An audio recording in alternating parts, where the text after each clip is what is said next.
Assalamu alaikum warahmatullahi wabarakatuh. Baada ya kumshukuru Allah subhanahu wa ta'ala na kumtakia rehema na amani kipenzi chetu Mtume Muhammad sallallahu alaihi wasallam, ikiwa ni siku nyingine tena Allah ametufikisha tuzungumzie tena faida ya bismillahir rahmanir rahim. Ikiwa umekutana na dhalimu ama kiongozi jeuri, au umekutana na mtu ambaye anataka kufanyia udhara madhira, umekutana naye, una cha kufanya basi soma bismillahir rahmanir rahim mara 19.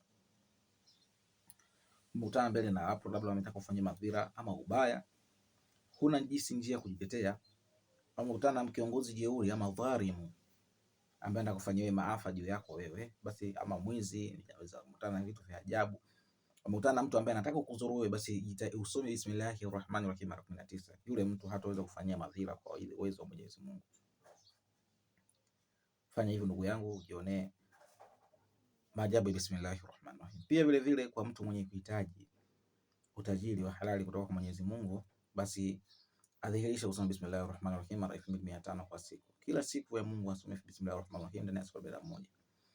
Atafanya hivyo uradi huo ndani ya siku 41, bismillahir rahmanir rahim, bismillah ndani ya siku 41. Akimaliza ndani ya siku 41, Mwenyezi Mungu atampa mali. Lakini utakuwa ujishughulishe, kama unafanya shughuli fulani Mwenyezi Mungu katika kazi zako, kama kitu ambacho unakifanya, Mwenyezi Mungu atakuongezea mapato yako katika kazi zako. Jitahidi usome kila siku mara 2500 bismillahir rahmanir rahim. Kila siku usome bismillahir rahmanir rahim mara 2500.